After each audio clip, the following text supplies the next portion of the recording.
ઓમ ચંડિકા દેવીને નમસ્કાર. જય માતાજી મિત્રો. મિત્રો, આપણે નિત્ય સવાર, સાંજ અને બપોર જ્યારે પણ ટાઈમ મળે ત્યારે દેવીનું કવચ જે છે આપણે એ નિત્ય સાંભળવું જોઈએ, અથવા તો દેવી કવચનો જે પાઠ છે એ આપણે નિત્ય કરવો જોઈએ. એવું કહેવામાં આવે છે કે જો દેવી કવચનો પાઠ આપણે સાંભળીએ છીએ અથવા તો કરીએ છીએ તો આપણું બધી જ બાજુથી રક્ષણ થતું હોય છે. તો આપણે નિત્ય જ્યારે પણ સમય મળે ત્યારે આપણે દેવી કવચનો પાઠ કરવો જોઈએ. તો મિત્રો, આ વિડીયોને તમે જરૂરથી સેવ કરી લેજો, શેર કરજો, અને તમારા જે પણ વડીલો હોય એમને પણ આ વિડીયો જરૂરથી શેર કરજો. અને આપણે દેવી કવચ સાંભળતા પહેલાં કોમેન્ટની અંદર તમારી જે પણ કુળદેવી હોય એનું નામ કોમેન્ટની અંદર લખવાનું ભૂલશો નહીં મિત્રો. તો ચાલો આપણે શરૂ કરીએ છીએ દેવી કવચનો પાઠ. ઓમ ચંડિકા દેવીને નમસ્કાર. માર્કંડેયજીએ કહ્યું, હે પિતામહ, જે આ સંસારમાં પરમ ગોપનીય અને મનુષ્યોનું બધી જ રીતે રક્ષણ કરનારું છે, અને જેને તમે અત્યાર સુધી બીજા કોઈ સામે પ્રગટ ન કરી હોય એવું કોઈ સાધન હોય તો મને કહી બતાવો. બ્રહ્માજી બોલ્યા, હે બ્રાહ્મણ, એવું સાધન તો એકમાત્ર દેવીનું કવચ જ છે, જે ગોપનીય કરતાં પણ પરમ ગોપનીય, પવિત્ર તથા બધા પ્રાણીઓ ઉપર ઉપકારક કરનારું છે. હે મહામુનિ, તે તમે સાંભળો. દેવીની 9 મૂર્તિઓ છે. તેમને 9 દુર્ગા કહેવામાં આવે છે. તેમના અલગ અલગ નામો બતાવવામાં આવ્યા છે. પહેલું નામ છે શૈલીપુત્રી, બીજું નામ બ્રહ્મચારિણી છે, ત્રીજું ચંદ્રઘંટાના નામે પ્રસિદ્ધ છે, ચોથી મૂર્તિ કુષ્માંડા કહે છે, પાંચમી દુર્ગાનું નામ સ્કંદ માતા છે, છઠ્ઠી દુર્ગાનું નામ કાત્યાયની છે, સાતમું સ્વરૂપ કાલરાત્રિ, આઠમું સ્વરૂપ મહાગૌરી, અને નવમી દુર્ગા એટલે સિદ્ધિદાત્રી. આ બધા નામ વેદ ભગવાન દ્વારા કહેવાયેલા છે. જ્યારે કોઈ મનુષ્ય અગ્નિથી સળગી રહ્યો હોય, યુદ્ધ ભૂમિમાં ઘેરાયેલો હોય, સંકટમાં ફસાઈ ગયેલો હોય, તેનું તથા કોઈ ભયથી ડરી ગયો હોય અને નવદુર્ગાના શરણ લીધું હોય, તેનું ક્યારેય કોઈ અમંગળ થતું નથી. યુદ્ધના સમયે મુશ્કેલી હોવા છતાં પણ તેને કોઈ વિપત્તિ આવતી નથી. તેને શોક, દુઃખ અને ભય પ્રાપ્ત થતા નથી. જેમણે દેવીનું ભક્તિપૂર્વક સ્મરણ કર્યું છે તેનો અભ્યુદય નક્કી જ છે. હે દેવી, જેઓ તમારું ચિંતન કરે છે તેમનું તમે ચોક્કસ કલ્યાણ કરો છો અને રક્ષણ પણ કરો છો. ચામુંડા દેવી પ્રેત ઉપર આરૂઢ થયેલા હોય છે અને વારાહી પાડા પર સવારી કરે છે. ઐન્દ્રીનું વાહન ઔરાવત હાથી છે, વૈષ્ણવી ગરુડ પર આવે છે અને માહેશ્વરી આખલા પર આરૂઢ થયેલા છે. કૌમારીનું વાહન મોર છે, વિષ્ણુપ્રિય લક્ષ્મી કમળ પર બિરાજમાન છે અને તેમના હાથમાં લાલ કમળ છે. આખલા પર આરૂઢ થયેલ દેવી ઐશ્વરી એ શ્વેત વસ્ત્ર ધારણ કરી રાખ્યા છે. બ્રાહ્મી હંસ પર બેઠેલા છે અને બધા જ આભૂષણો ધારણ કર્યા છે. આ બધી દેવીઓ માતાઓ યોગ શક્તિથી સંપન્ન છે, જેઓ અનેકવિધ આભૂષણો પહેરવાથી શોભે છે. તેમને અનેક રત્નો ધારણ કર્યા છે, ક્રોધથી ભરેલી છે અને ભક્તોનું રક્ષણ કરવા રથમાં બેઠેલી છે. આ દેવીઓના હાથમાં શંખ, ચક્ર, ગદા, શક્તિ, હળ, મુસળ, ખેટક, તોમર, કુહાડી, દોરડું, કુંત, ત્રિશૂળ અને ઉત્તમ શાર્ક ધનુષ્ય ધારણ કરેલા છે. દૈત્યોના શરીરનો નાશ કરવો અને ભક્તોને અભય દાન આપવું, દેવતાઓનું હિત કરવું એ તેમના શસ્ત્ર ધારણ કરવાનો ઉદ્દેશ છે. મહારૌદ્ર રૂપ, અત્યંત ઘોર પરાક્રમી, મહાબલી અને મહા ઉત્સાહયુક્ત હે દેવી, તમે મહાન ભયનો નાશ કરનારા છો. તમને મારા નમસ્કાર છે. તમારી સામે જોવું પણ મુશ્કેલ છે. શત્રુઓનો ભય વધારનારા એ હે જગદંબિકા, મારું રક્ષણ કરો. પૂર્વ દિશામાં ઐન્દ્રી શક્તિ મારું રક્ષણ કરે. અગ્નિ ખૂણામાં અગ્નિશક્તિ, દક્ષિણ દિશામાં વારાહી તથા નૈઋત્ય ખૂણામાં ખડગધારિણી દેવી મારું રક્ષણ કરે. પશ્ચિમ દિશામાં વારુણી અને વાયવ્ય ખૂણમાં હરણ પર સવાર કરનાર દેવી મારું રક્ષણ કરો. ઉત્તર દિશામાં કુમારી અને ઈશાન ખૂણામાં શૂલધારિણી દેવી મારું રક્ષણ કરો. હે બ્રહ્માણી, તમે ઉપરની બાજુએ મારું રક્ષણ કરો. હે વૈષ્ણવી, તમે નીચેની બાજુએ મારું રક્ષણ કરો. આ જ પ્રમાણે શબ જેનું વાહન છે તે ચામુંડા દેવી દસેય દિશાઓમાં મારું રક્ષણ કરો. જયાદેવી આગળની બાજુએ અને વિજયાદેવી પાછળની બાજુએ મારું રક્ષણ કરો. ડાબા ભાગે અજિતા દેવી અને જમણા ભાગે અપરાજિતા દેવી મારું રક્ષણ કરો. ઉદ્યોતિની શિખાનું રક્ષણ કરે અને ઉમા દેવી મારા મસ્તક ઉપર બિરાજમાન થઈને મારું રક્ષણ કરો. માલાધરી દેવી મારા કપાળનું અને યશસ્વિની દેવી મારી ભ્રમરોનું રક્ષણ કરે. ત્રિનેત્રા દેવી ભ્રમરોના મધ્ય ભાગનું અને યમઘંટા દેવી નાસિકાઓનું રક્ષણ કરે.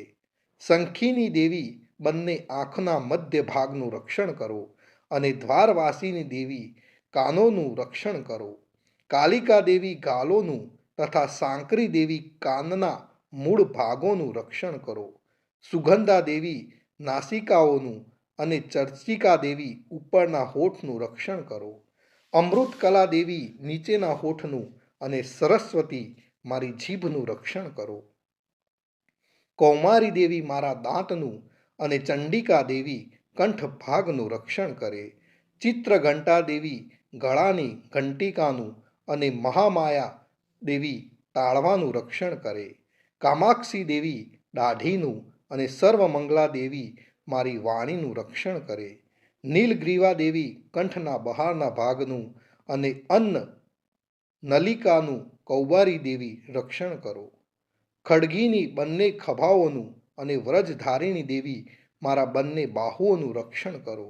દંડીની દેવી બંને હાથોનું અને અંબિકા દેવી આંગળીઓનું રક્ષણ કરો. સુલેશ્વરી દેવી નખોનું રક્ષણ કરે અને ફૂલેશ્વરી દેવી કુખ પેટનું રક્ષણ કરે. મહાદેવી બંને સ્તનોનું અને શોક વિનાશિની દેવી મારા મનનું રક્ષણ કરે. લલિતા દેવી હૃદયનું અને શૂલધારિણી દેવી ઉદરનું રક્ષણ કરે.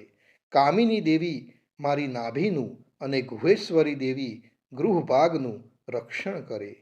પૂતના અને કામિકા દેવી લિંગનું અને પાડાને વાહન બનાવનાર દેવી ગુદાનું રક્ષણ કરે.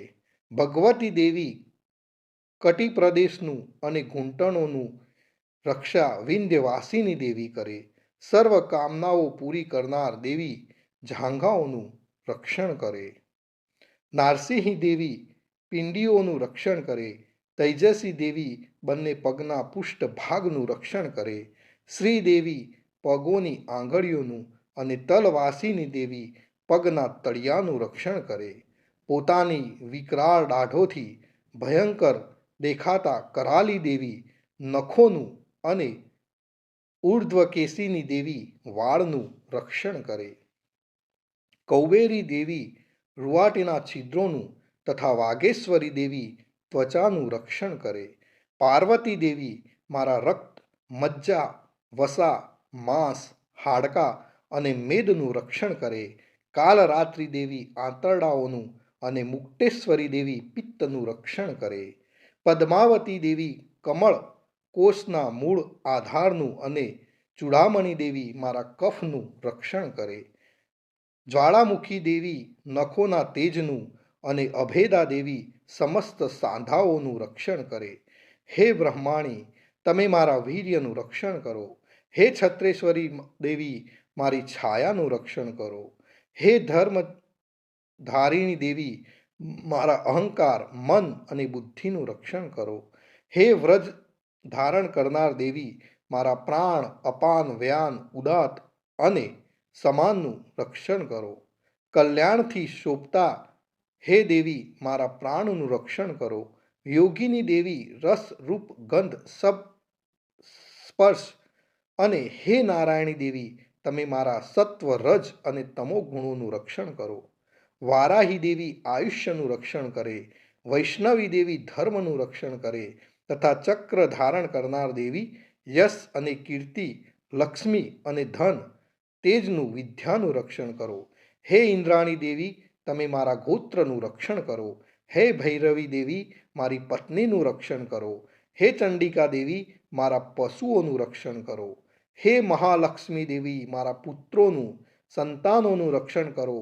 હે સુફથા દેવી મારા પથનું અને ક્ષેમકરી દેવી મારા માર્ગનું રક્ષણ કરે. હે મહાલક્ષ્મી રાજદ્વારી કાર્યોમાં મારું રક્ષણ કરો તથા સર્વ બાજુએ રહેલા વિજયા ચારે બાજુ રહીને રક્ષણ કરો. હે દેવી જે સ્થાન કવચમાં કહેવામાં આવ્યું નથી અને તેનાથી રક્ષણ વિનાનું તે બધા સ્થાનોમાં તમારા વડે સુરક્ષિત થાય, કારણ કે તમે વિજયશાલિની અને પાપનાશીની છો. મનુષ્ય પોતાના શરીરનું ભલું ઈચ્છતો હોય તો તેને કવચનો પાઠ કર્યા વિના એક ડગલું પણ ભરવું નહીં. કવચનો પાઠ કરીને યાત્રા કરવી. કવચના પાઠથી બધી બાજુથી સુરક્ષિત થયેલો મનુષ્ય જ્યાં જ્યાં જાય છે ત્યાં ત્યાં તેને ધન લાભ થાય છે તથા સઘળી કામનાઓ પૂરી થાય છે. તે જે અભિષ્ટ વસ્તુનું ચિંતન કરે છે તેને અચૂક પ્રાપ્ત કરી લે છે. તે મનુષ્ય આ પૃથ્વી પર અતુલ ઐશ્વર્યને પામે છે. કવચથી રક્ષાયેલો મનુષ્ય નિર્ભય થઈ જાય છે. યુદ્ધમાં તેનો પરાજય થતો નથી તથા તે ત્રણેય લોકમાં પૂજનીય બને છે. આ દેવી કવચ દેવતાઓને પણ દુર્લભ છે. જે આ કવચનો દરરોજ 3 સંધ્યાએ શ્રદ્ધાપૂર્વક પાઠ કરે તેને દેવી કલા પ્રાપ્ત થાય છે તથા તે ત્રણેય લોકમાં પરાજિત થતો નથી. એટલું જ નહીં, તે અપમૃત્યુથી રહિત થઈને 100 કરતાં પણ વધુ વર્ષ જીવે છે. તેની શીતળા કોઢ વગેરે રોગ થતા નથી અને થયા હોય તો તે નષ્ટ થાય છે. ભાંગ અફીણ ધતુરો વગેરેનું ઝેર કે સાપ વગેરેના કરડવાથી ચડતું ઝેર, અહીં સર્પનું ઝેર અને તેલના મિશ્રણથી બનેલું કૃત્રિમ ઝેર, આ બધા જ પ્રકારના ઝેર ઉતરી જાય છે અને તેની અસર થતી નથી. આ પૃથ્વી પર માણસ મોહન વશીકરણ જેવા કેટલાક પ્રયોગો છે તથા આ પ્રયોગોના જેટલા મંત્રો યંત્ર વગેરે છે તે બધા જ આ કવચને હૃદયમાં ધારણ કરી લેવાથી તે મનુષ્યને દેખાતા નષ્ટ થઈ જાય છે. એટલું જ નહીં, પૃથ્વી પર વિચરનાર ગ્રામ દેવતા આકાશ અને પ્રાણીમાંથી ઉત્પન્ન થતા ઉપદેશ માત્રથી સાધી શકાતા દેવો, પોતાના જન્મની સાથે જ પ્રગટ થતા દેવતાઓ, કુલ દેવતા, કંઠમાળા જેવા રોગ, ડાકણ શાકણ, અંતરિક્ષમાં વિચરતી મહાશક્તિઓ, ગ્રહ ભૂત પિશાચ રાક્ષસો, બ્રહ્મ રાક્ષસ વેતાલ ભૈરવ વગેરે દેવતાઓ પણ જો હૃદયમાં ધારણ કર્યું હોય તો તેને મનુષ્ય દેખાતા નથી અને ભાગી જાય છે. કવચ ધારણ કરનાર મનુષ્યની રાજા તરફથી સન્માન અને વૃદ્ધિ થાય છે. આ કવચ મનુષ્યના તેજની વૃદ્ધિ કરનારું અને ઉત્તમ કવચ કહેવામાં આવે છે. આ કવચનો પાઠ કરનારો મનુષ્ય પોતાની કીર્તિથી શોભા પામીને પૃથ્વી પર પોતાના સુયશ સાથે વૃદ્ધિ પામે છે. તે પહેલાં કવચ કરીને સપ્તસદી ચંડી પાઠ કરે તેની જ્યાં સુધી વન પર્વત હોય ત્યાં સુધી તે અનાદિયુક્ત થઈ પૃથ્વી પર રહે છે. તેના પુત્રો પૌત્રો સંતાન પરંપરા બનેલી રહે છે. પછી દેહાંત થતાં તે મનુષ્ય મહામાયાની કૃપાથી નિત્ય પરમપદને પામે છે, જે દેવતાઓને પણ દુર્લભ છે. તે સુંદર દિવ્ય રૂપ ધારણ કરે છે અને કલ્યાણ શિવની સાથે આનંદનો ભાગીદારી બને છે. તો મિત્રો, અહીં સપ્તસતી અંતર્ગત દેવી કવચને આપણે પૂર્ણ કરીએ છીએ. મા દેવી સર્વનું રક્ષણ કરે એવી જ મારી પ્રાર્થના છે. અને મિત્રો, કોમેન્ટની અંદર તમારા જે પણ કુળદેવી હોય એમનું નામ લખવાનું ભૂલશો નહીં. જય માતાજી મિત્રો, જય માતાજી.